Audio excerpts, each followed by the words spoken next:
سابق وزیر اعظم عمران خان صاحب کا ایک سویپر ہے جس کا نام شہروز ہے، جو زمان پارک میں ان کے گھر کی صفائی کرتا ہے۔ آسمان رنگ کیسے کیسے بدلتا ہے اور زمین کیسے کیسے آسمان کھا جاتی ہے، اور عروج و زوال کی ایک ایسی داستان ہے عمران خان صاحب، جو میں سمجھتا ہوں کہ شاید ہی اس کی مثال دنیا کی تاریخ میں ملتی ہو۔ ابھی کل کی بات تھی، وہ بادشاہ تھے۔ آج شہروز صاحب جو ان کے گھر کے سویپر ہیں، وہ عدالت میں پیش ہوئے اور انہوں نے عدالت کے روبرو جج سے کہا کہ جو 3 مقدمات ہیں عمران خان صاحب پر، عسکری ٹاور حملے کے اور کور کمانڈر لاہور پر حملے کا جو کیس ہے اس کے، یہ تینوں مقدمات، ایک تھانہ گلبرگ میں مقدمہ درج تھا، ایک تھانہ کینٹ میں، اور تیسرا جو تھا وہ تھانہ شادمان میں تھا۔ ضمانتی مچلکے جمع کروانے کے لیے وہ جو شہروز خان صاحب کا سویپر ہے، وہ اعجاز بٹر صاحب ہیں جج، ان کی عدالت میں پیش ہوتا ہے۔ تو جج صاحب کو وہ کہتا ہے کہ جو ان کے ضمانتی مچلکے ہیں، اس کی جو رقم ہے 3 لاکھ روپیہ، ہر مقدمے کی 1-1 لاکھ روپیہ، اور یہ 3 تھانوں کے مقدمے ہیں، میں 3 لاکھ روپیہ لے کر آیا ہوں، تو یہ آپ رکھ لیں اور ان کو ضمانت دے دیں۔ جس پر جج صاحب اس سویپر سے پوچھتے ہیں کہ تم کون ہو، جس پر وہ جواب دیتا ہے کہ میں خاکروب ہوں، اور عمران خان صاحب کا جو گھر ہے زمان پارک والا،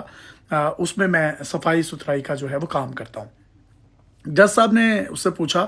کہ اگر خان صاحب نہ آئے تو پھر میں تمہیں پکڑوں گا، تو تمہیں آنا ہوگا پھر ہر حال میں۔ جس پر وہ شہروز سویپر جو تھا وہ خاموش ہو گیا، اور اس نے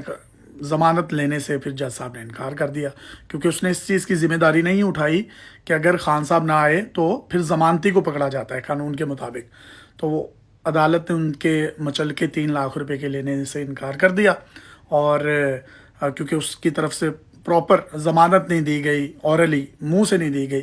تو جس کی وجہ سے آج یہ دیکھیں کہ ایک وقت تھا خان صاحب کے پیچھے پوری کابینہ، پاکستان کے بڑے business man, MNAs، MPs، ministers کھڑے ہوتے تھے۔ آج اگر ان پر یہ وقت آیا ہے تو ان کے گھر کے سویپرز جو ہیں ان کی ضمانتیں لینے کے لیے جا رہے ہیں، اور ضمانتیں نہیں مل رہی، یعنی کہ وہ وفادار ملازم بھی ان کا ساتھ چھوڑ گئے ہیں، اور کوئی شخص گارنٹی دینے کے لیے تیار نہیں ہے۔ تو اب خیر، یہ کوئی پولیٹیکل پوسٹ کرنے کا کوئی مقصد نہیں ہے، صرف بتانا یہ ہے کہ ہر عروج کو زوال ہے، اور اللہ تعالیٰ نہ تو زندگی میں اتنا عروج دے کسی کو، نہ ہی اتنا زوال دے کہ وہ زمین پر گر جائے۔ اللہ تعالیٰ اعتدال میں رکھے،